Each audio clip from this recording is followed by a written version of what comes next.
You are about to embark upon the Great Crusade. Wait, what is he carrying? Is that a Winchester 1873? Your task will not be an easy one. You're hiding Wehrmacht in the floorboards, are you not? Oh my god! Oh, he is hiding under the table! Oh my god. And it's Austin Shea. Good luck, and let us all beseech the blessing of Almighty God upon this great and noble undertaking. A couple of weeks ago, I was prowling on Tubi with some friends when we came across this, D-Day Assassins. Now, I'm not gonna bore you with a long-winded intro. I'm just gonna say that this is an interesting one. For many different reasons, not all of them are even quite historical. I believe people become stars when they die. And for a film that purports to be all about remembering the sacrifices of World War II veterans, well... This is really offensive. This is like... It's really painting them in a horrible light. Let's try that. Are we supposed to? Dear Lord. And all those little clips show you the absolute least of it. So I thought it might be fun to make a whole video about the movie and explore its myriad horrors and comedies and tragedies and all the rest. And to help me do so, I enlisted the aid of my friend Kyle. You might know him as Falcon's Fighter Tales here on YouTube. If you're interested at all in military aviation history, well then he's the guy that you're gonna want to check out. I'll of course link his channel in the description down below. So without further ado, I present to you, my dear viewer, although you may not want to be a viewer for all too much longer after the fact, I present to you D-Day Assassins. It is absolutely a movie. Oh, and just a little way of heads up, the video is going to have some pretty strong language, not on my part, but the movie, you'll see. It's for whatever it's worth, if that is important to you. Roll the clip. We kick things off with a recording of the famous Eisenhower Great Crusade speech, followed by some period footage alongside a beautiful rendition of After You've Gone, a popular song from 1918. Now, the intro is a little long-winded, admittedly, but it's not a bad one. It's actually pretty decent, and you would expect it to be alongside a film that's really respectful of the individual experiences through the war. Well-equipped and battle-hardened. Speech is so iconic, and it kind of hurts to see it in something like But this. this is the year 1944. Honestly, everything like so far feels like, oh, this is gonna be like a good, respectful D-Day movie, right? I'm feeling a little optimistic about it.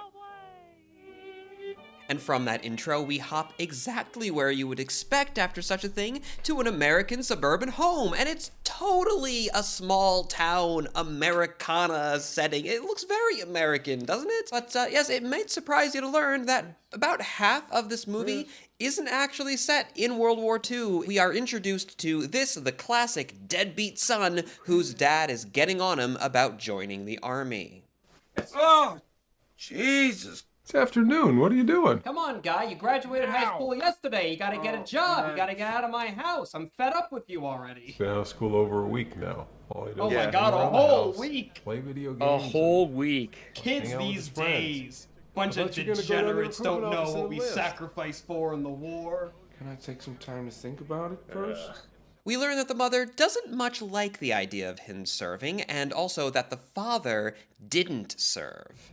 He's always wanted to join the army. He's talked about it since he was a kid. You always talked about how you wanted to enlist, but you couldn't because of the injury. Yeah, the dad's a bit of a horrible human being, but we're gonna see a little bit more of that later on.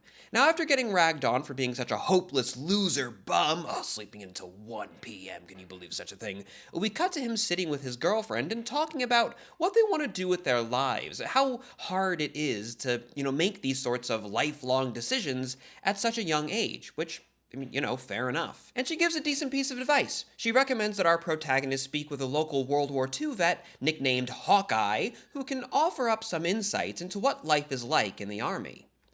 Also, just as a little aside, she mentions that he happens to have a Medal of Honor, and this becomes an important part of the story just a little later on, so keep that in mind. Explicitly mentioned Medal of Honor. Oh, some smooth jazz going into, once again, a very English home.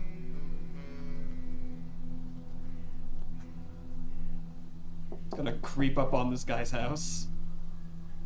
What are you doing? Give him 5 seconds to come to the door. Oh, but Hawkeye isn't home just then. Instead, he's getting jumped by some, again, very American-feeling local toughs. In the bag. None of your fucking business. Whoa, big dog. Hey. Before we go down this road, there's something you two ought to know. Oh yeah? What's that? I'm mean, nasty, too old to take your shit. Look at the mouth on Grams. Yeah, you've been fun. How much I pity to have to rob your ass? Uh-oh. Oh, he's got a knife. Only one who's getting hurt is you. Whoa! Fucking well. It's a very Steven Seagal kind of move. Damn, he laid him out. Oh yeah, this is gonna be a little bit of a long one, I think. Now there are few things in this world, dear viewer, more tiresome on the body and indeed on the soul than watching bad historical films. I know it is a terrible sacrifice, and it's what makes my job so difficult. But now, thanks to this video's sponsor, I've been able to find the energy to persevere through it all. Now, I don't drink coffee in the mornings, never have, but for the past couple of weeks, I have been drinking this every morning. It's called Magic Mind, and each one of these little shots is filled to the brim with all sorts of vitamins and nutrients, as well as fancy different plants like a lion's mane and cordyceps. Not that kind. But when this company offered to sponsor one of my videos, I think it came at the perfect time because I've been trying to be more consistent with my working schedule lately. It works to give me a calmer, more consistent kind of energy that helps to keep the mind sharp. As I've been trying to wake up much earlier lately, lest I wind up in a movie like D-Day Assassins, you know, all those darn kids sleeping in after graduation and all that, well, it's helping me to not be tired when I get out of bed and when I start working. Now, that being said, there are 3 variations of Magic Mind. This is the original formula, then there's also Free, and there's Max, with a sliding degree of caffeine in each one. Now, I've tried all of them over these last 6 days, 2 days for each variant, to see which one would work best for me, and I found that the original formula is more than enough to get me going effectively and keep me alert through my working days. I don't really require that much caffeine, and it actually releases fairly slowly over time. It takes around 3 or 4 hours, so it's not like a jolt of jittery energy. Like I said, it's a calmer kind of energy that lasts throughout the day. Now, I tried the Max variant when I had some earlier morning appointments that I had to get to, and I wasn't operating on a lot of sleep. And it was really a big help in keeping me attentive throughout the day. And then on my weekends, when I didn't have to wake up at really any particular time at all, well, that's when I used the free version, which was still great to help me feel nice and sharp throughout the day and getting all those vitamins in and all those, beneficial plants and whatnot for like brain sharpness and the like, but it didn't have the added caffeine when I didn't otherwise need it. So, if you find yourself watching a movie like D-Day Assassins and you're wondering how on earth you're going to be able to actually stay attentive during the whole thing, well then you can check out Magic Mind by either visiting the link down below or with the QR code here.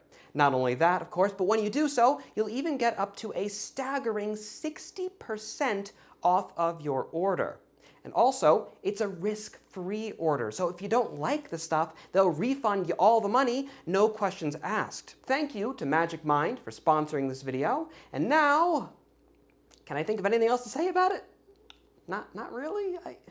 I have no more excuses. We have to get back to the movie, so D-Day Assassins! Yay! Things get tricky, of course, when one of the highwaymen pulls out a gun that he inexplicably had the whole time and didn't use to rob the guy instead of the knife earlier on. Well, anyways, he's using the gun now, but it's kicked away right on time by our intrepid hero, earning him Hawkeye's immediate respect.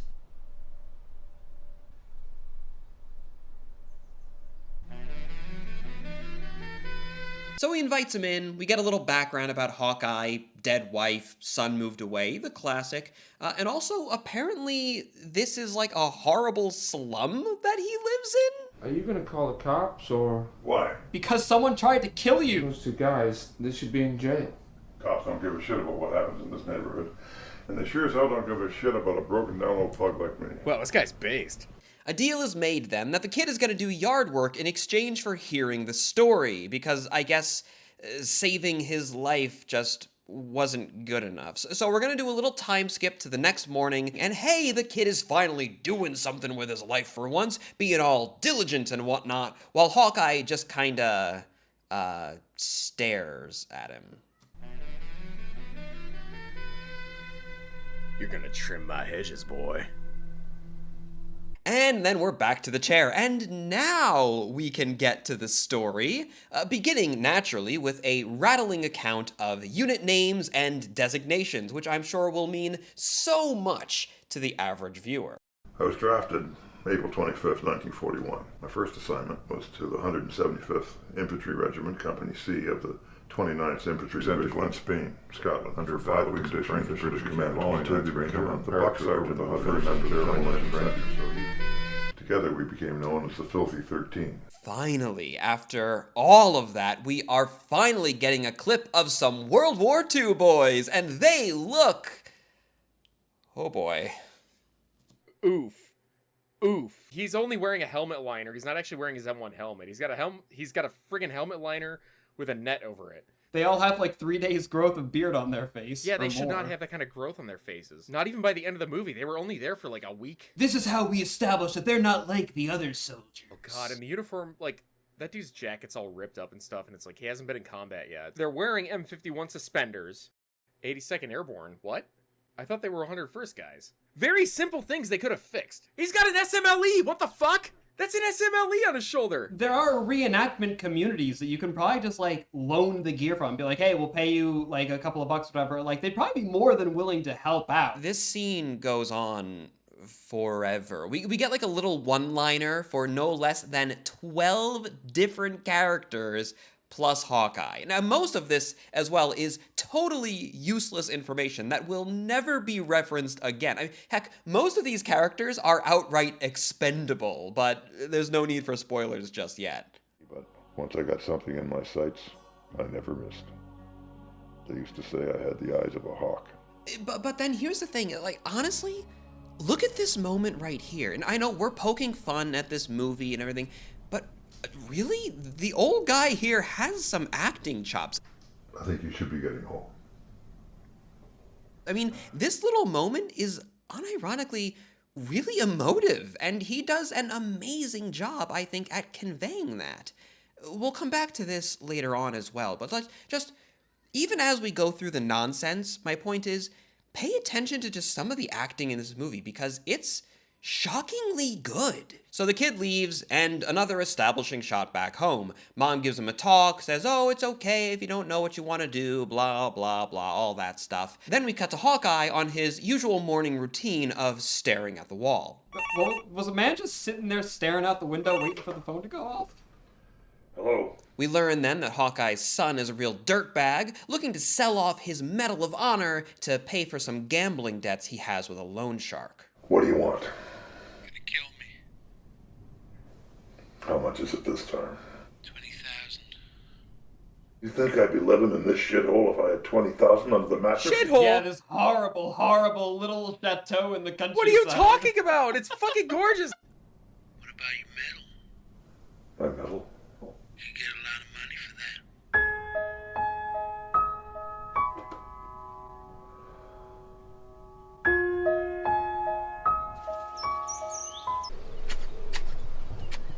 Hey, kid. Take a load off. Have a drink.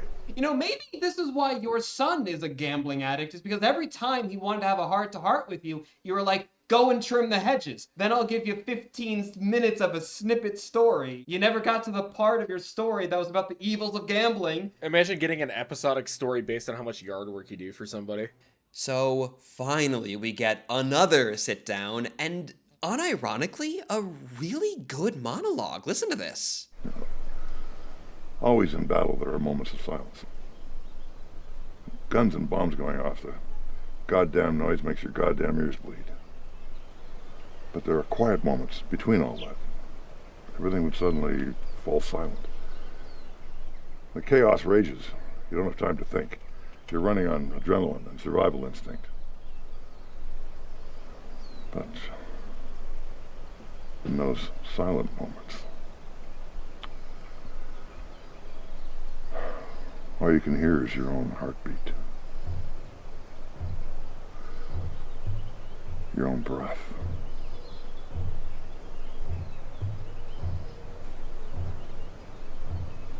It's in those moments when you have time to think about what's really at stake.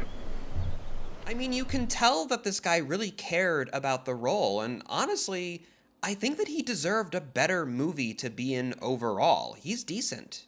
After 22 minutes, we're finally gonna get a proper World War II sequence in this movie. So overall, so far, we haven't seen anything that's all too horrible. Maybe some iffy uniforms and poor grooming standards, but you know, nothing that bad. And really, the acting so far, decent enough to unironically inspire some hope. Although, such hopes are not very long to last. Wait, what is he carrying? Is that a Winchester 1873? Woo. It gets better. He should also be wearing a helmet. Yeah, his helmet's on the side. Oh my goodness. Oh, whoa, this is bad, dude. That guy on the right, I don't even know what that is. He's got a double barrel. What are they carrying? Bro! Like a varmint rifle or something? But you know what? This is all just more horrible material culture, and I can forgive that, right? Because at the end of the day, while they are getting so much wrong here, like the kinds of things that, you know, really bug history nerds like Kyle and myself, it isn't really the thing that matters most, right? What really matters is that care is taken to provide an authentic, respectful portrayal of the real experiences that these men went. This is the calmest ambush I've ever seen. Where the fuck is that fire coming from? A German with an SMLE, oh no. Fucker, it's up there, Frenchie, run the fucking train. Oh, he's wearing a black, like, Party City SS uniform. Taking fire! Motherfucker! When he shoots the pistol, his arm is like flailing Up in the like tree! crazy. Take him out! Take him out! Ah! The sound effects are like air rifles. Yeah, they sound like airsoft guns. They're literally like BB guns, yeah, or airsoft, and they're not pretending to Oh no. do otherwise. Oh no. They're all getting murked, and he's got like a semi-auto SMLE. Brandon, why'd you make me watch this? Oh no! Allow me to run through an active firefight to sit sadly at my father's side. German with also full facial hair. Close your bolt! Oh my god, how many medals is he gonna wear? Close your bolt! Whoa! Headshot. Did we just kill off like half of the characters that we spent so long earlier introducing? Yes. Actually, honestly, really, this is probably the most accurate portrayal of Second World War infantry combat in the entire movie. So, we're gonna take it for what it's worth, and we're gonna say, I don't even know what to say. We're just gonna keep the cameras rolling, okay? We'll just move on from here.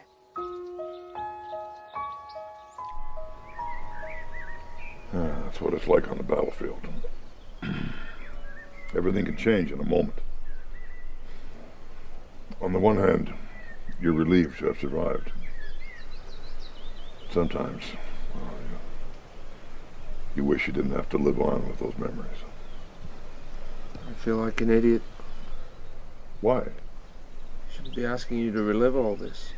Well, at least someone still cares about what we did, because I gotta tell you, kid, it doesn't take long to be forgotten. Again, honestly, amazing, moving performance from old Hawkeye here. It's like we're watching two different movies, where one is a low-budget but impactful and well-meaning film about the effects of combat on people after the fact, while the other is like a weird parody scene that you might expect as a bit in a comedy sketch show. Although, I will acknowledge that there is this weird implication in the modern bit that like no one cares or no one remembers about World War II anymore, which I think if you're gonna pick any war to have this narrative about, World War II really isn't the one. And that becomes a common theme throughout the film, so, you know, keep that in mind as well.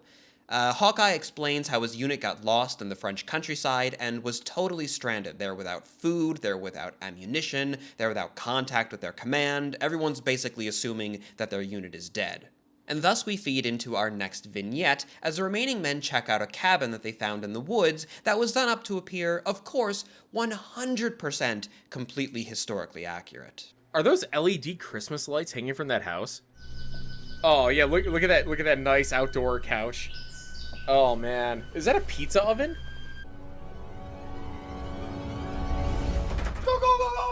Is this how you breach a house? Don't move! No. Don't move! Now, up until this point, you might be thinking that we're being a little bit harsh on the movie. I mean, yeah, obviously, like the acting could be improved, the material culture isn't the best, but you know, low budget project, right? And you know what? That's fair, right? I wouldn't blame you for saying that. You know, poor portrayal of combat and weapons and whatnot isn't the biggest kind of problem that a movie can have, right? There are much more egregious kinds of mistakes to make, and this isn't the worst. Why am I making a video about this, right? Just kind of beating up on it. You know, maybe it's a bad World War II movie, sure, but like, I mean, those are a dime a dozen, right? And it isn't like anything that we've seen so far has been like immoral or actively damaging in any way, right?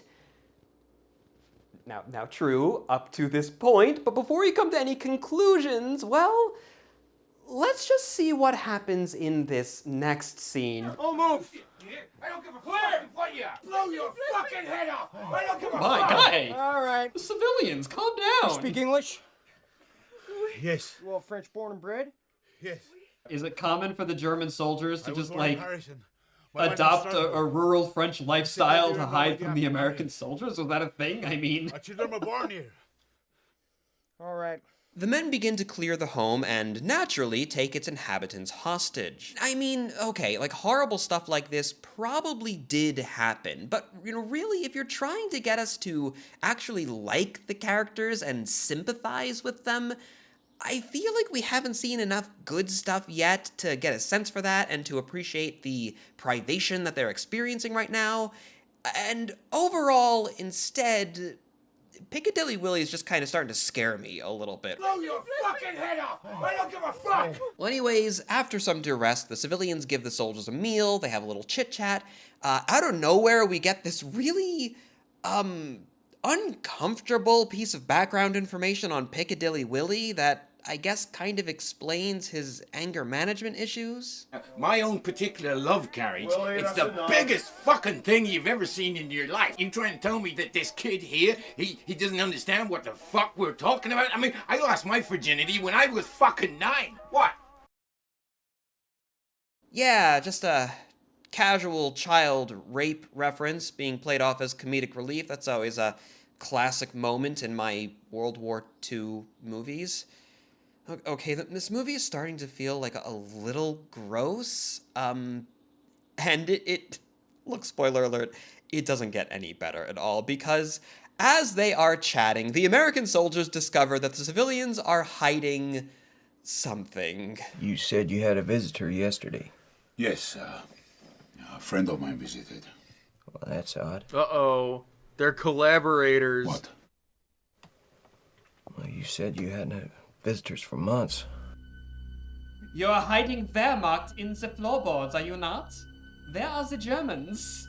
Oh my god! Oh, he is hiding under the table! Oh my god. And it's Andy, Austin Shea. Why are the French peasants harboring like an SS officer? In his parade uniform. It's only one guy. He should be terrified, not the soldiers. There's Nazis under the floorboards, isn't there? No! Oh no! Oh my god, everyone's dying. Yeah, he's like MLG wall banging them, dude. The sound design is just so bad. Like, it's... Yeah, it sounds like those little Party City poppers that you throw on the ground.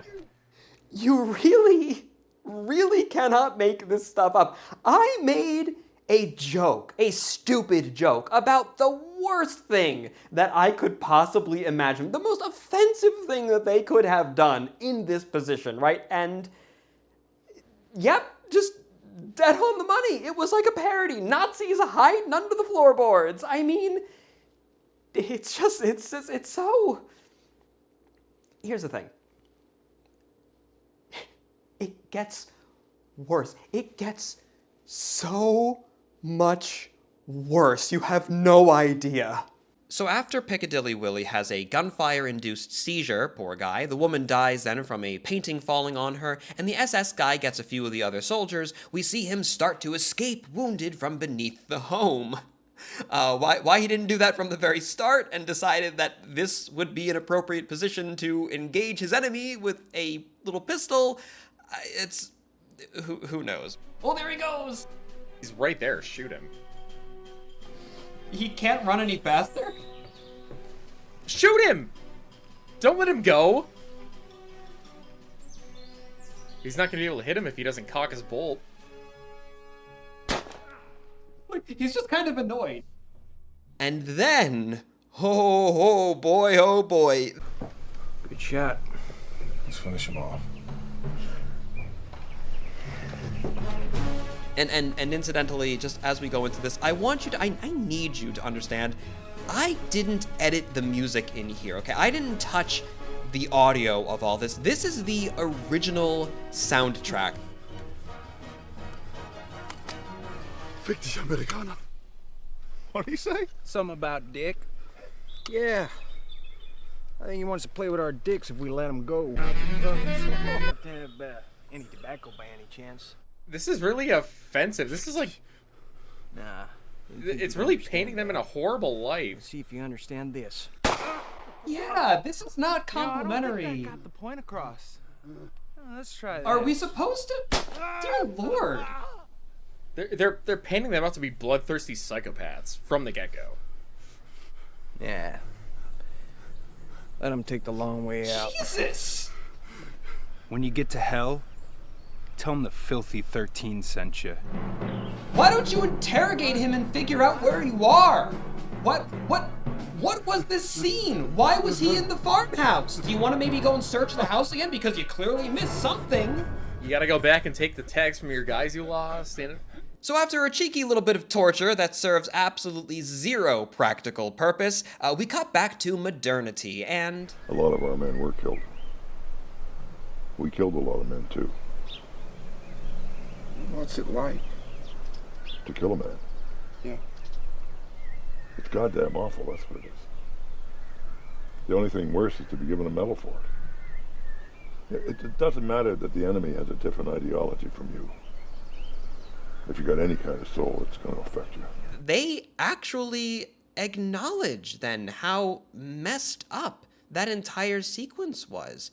Once again, we get this beautiful monologue that's really appreciating the horror that is warfare, but it's after a sequence that was the most, like, America F yeah nonsense that I've seen in the movie. I mean, the music, the framing, none of that actually portrayed the scene as being as horrific as it was. I mean, maybe it was intended to have us feel the same guilt after the fact as this guy clearly does. I guess I can appreciate, if that is the case, what they tried to do there, but I can't help but feel that it falls a little flat and that I might be giving them a little bit too much credit there. It's just, it feels very, I don't know. Something about dick. Sometimes at night, I'll close my eyes. Incongruent, if that makes sense. So we cut to another modern conversation, a deep talk between the kid and his girlfriend, and he expresses regret that just, people don't appreciate World War II like they should anymore, which, again, is kind of a weird take, I feel like. Someone should write a book about what those guys did. I think a lot of people wrote a lot of books about the Filthy 13. And ultimately, his girlfriend encourages him to write the book himself about the whole story. And so he brings her to meet Hawkeye himself. And of course, it's a totally normal interaction when they do so. So how did you manage to snag a classy girl like this?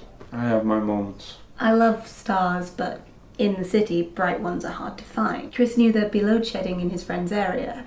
You know, where the government cuts electricity in scheduled districts to conserve energy. Right. He laid blankets, bought champagne and my favourite flowers, and we spent the whole night drinking champagne and stargazing. He knew my brother, Alan, had died the year before, and I also told him I believe people become stars when they die. And at the end of the day, Chris pointed out a star and told me he'd registered it online as Alan. Oh, cut the crap. I didn't come down with yesterday's fall of shit.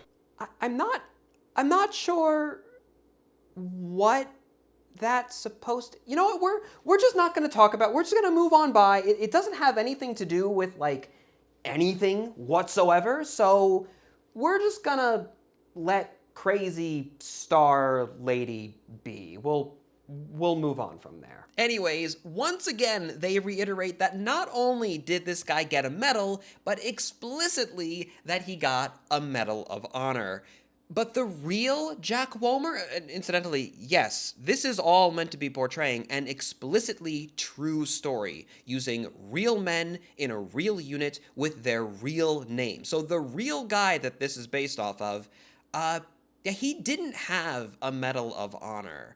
What he did have was the similarly named, but very, very different French Legion of Honor. I don't know if they confused the two or if they just made up the Medal of Honor thing wholesale out of the blue, but in either case, it's a really weird thing to get wrong. You know what? Here's my headcanon. This whole thing was just a training operation in England. These guys went crazy and they're convinced that they're finding like Nazis under the floorboards. It's just like they're random NCOs trying to get them to stop and like go to according to the scenario and stop shooting. That's why everything sounds like an air rifle. It's all fake. That would actually be an interesting twist. And so we come to our final vignette. And oh boy, you thought the other ones were weird?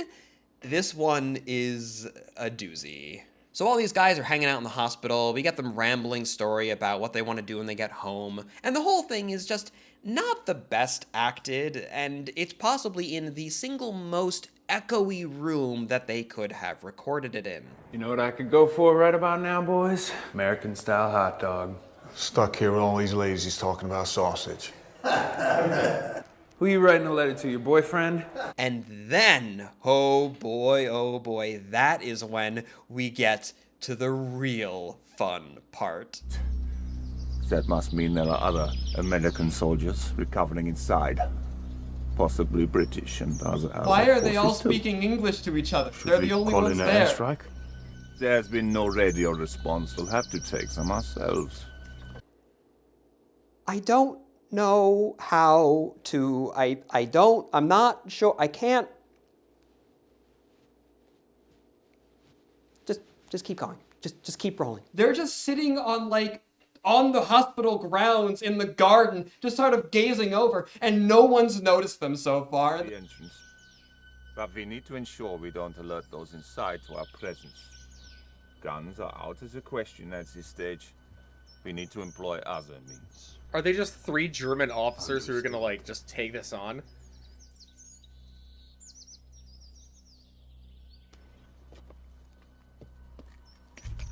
Whoa! He was our only sentry. No one else is going to notice what was happening.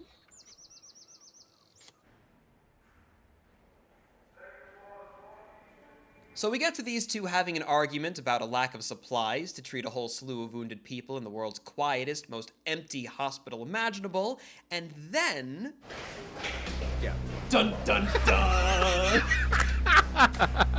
I mean, really, this just becomes the single most over-the-top, utterly nonsensical. I mean, how do I even offer a critique about this? Because everything about this is just screaming campy parody, but It's in this insanely serious film that's purporting to be all about remembering and honoring a historical legacy. It's really, really strange. It feels like an Aton Shade bit, right? I feel like Frozen 50s Man is gonna pop out of nowhere. What a racist. Own this? Attacking the hospital? That's low for even you, Klaus. I love this dude's modern button-down. Sneaking about and flipping jackboots. It's great, yeah. They're very sneaky. This movie's awesome. Oh, that needle's gonna go in that dude's throat, I promise. This is so unnecessary. Hell yeah. Whatever that medicine is, though, it's pretty fast acting. So we went from like a 2-bit Inglourious Bastards to a 2-bit flippin' like slasher film or something? But I thought the guns were a no-go. Guys, why are you okay with using the guns now?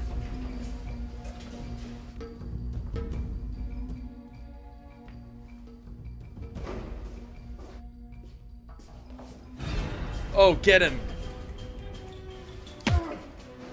They had to wait outside the door for a couple of seconds. Then they could rush in.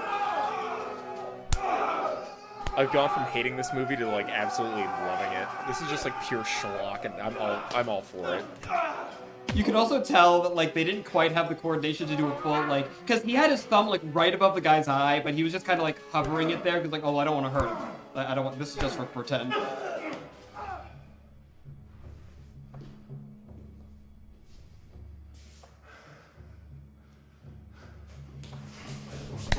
And okay, so now we've moved on to the Indiana Jones, like, I'll let you get up so we can keep on going with the fight, and the adventure music with the brawling.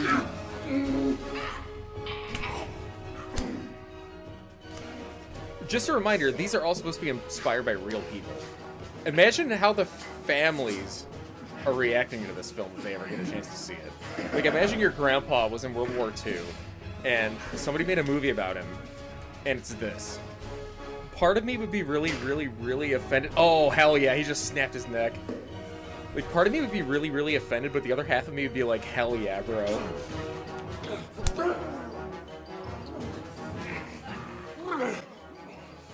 What are you doing there, guy? He's enjoying this a little bit too much. Hell yeah, dude. You should probably just shoot him without the one-liner. No, dude, you have to have a one-liner at this point. Like, if they're gonna like go in for this like schlocky nightmare of a film, you have to throw the one-liners in. I did not expect this to go the direction that it did. No, not at all. This has gone completely like. Why did the woman scream once, just wait in silence for like 20 minutes, and then scream again, conveniently after the brawling is done? Fancy your chances of killing us both? Are you really that fast? Fuck. Guys are all over this town. You're not gonna get far without running into one of them. Put that gun down, or I will kill her. What was the German plan? What is that? This isn't her war, this is ours. Come on, let her go. I'm going to count to 3.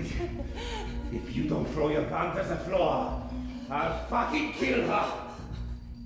1. Guy, if you shoot the hostage, then you lose your. Then why would? Yeah! Whoa! Yes! My God, stupidest German ever. And now he's gonna feel sad. Man. Oh my God! I just realized as well. This is why he won the Medal of Honor. That was incredible. I promised myself that I wouldn't make the joke here. It's way too easy. It's lowbrow. It's crude. I'm just gonna let the commenters make the joke for me.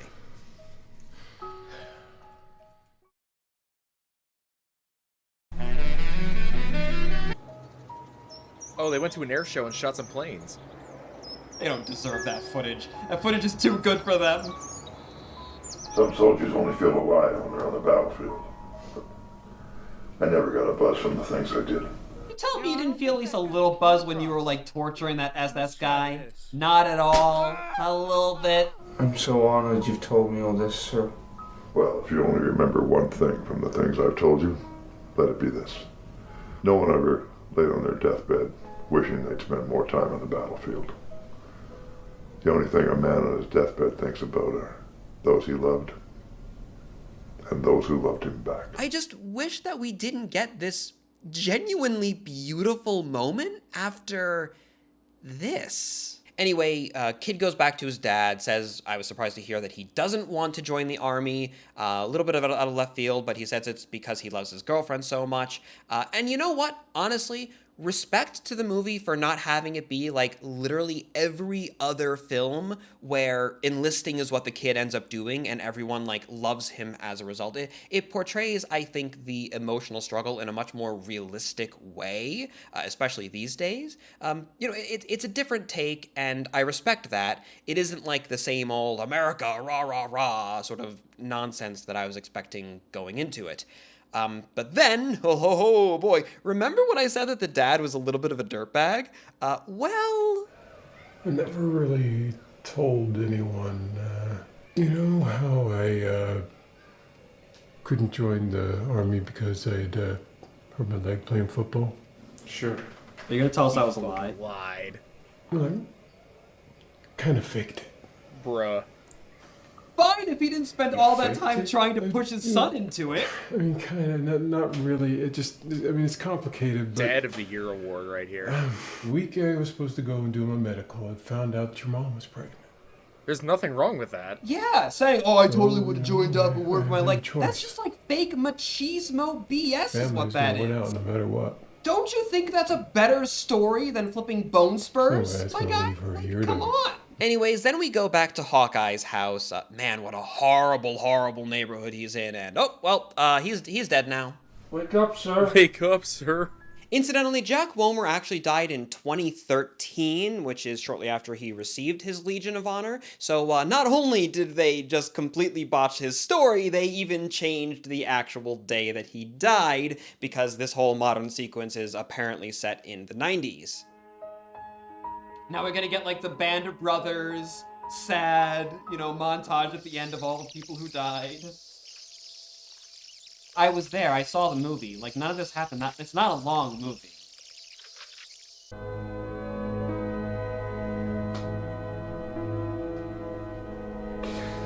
Then, of course, we have a quick little funeral scene. It's also very sad. Death.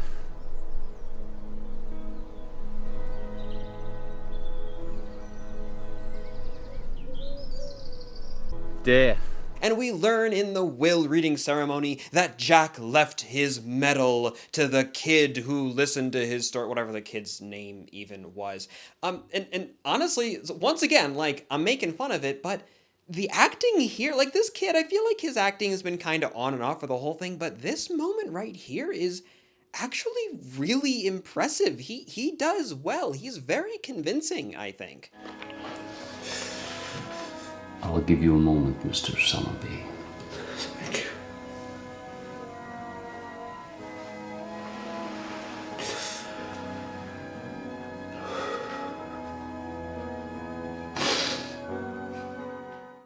And then we wrap things up with the revelation that, as it turns out, the kid actually did write the book, because I guess until this point, no one ever knew anything about this supposed Medal of Honor recipient.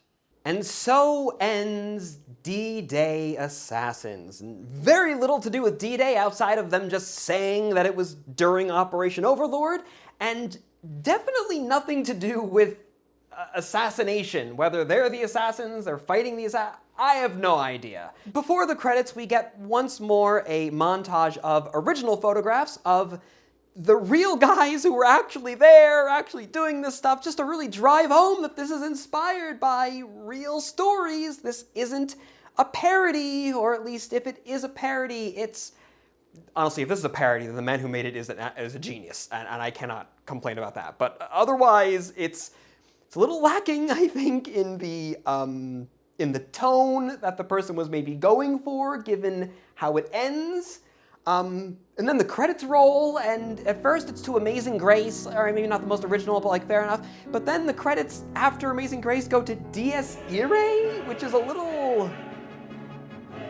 mean, okay, I guess it's a choice. It's a choice. I don't know what there really is left to say about this. The film was a roller coaster in every regard. It was a tribute to the troops, and it was an absolute mockery of their existence. It was trying to be gritty and anti-war, but also a tropey action flick with Indiana Jones fistfights and one-liners. And then just these really weird and unnecessary pieces of information and background and story that, like, we really didn't have to hear about. But you know what?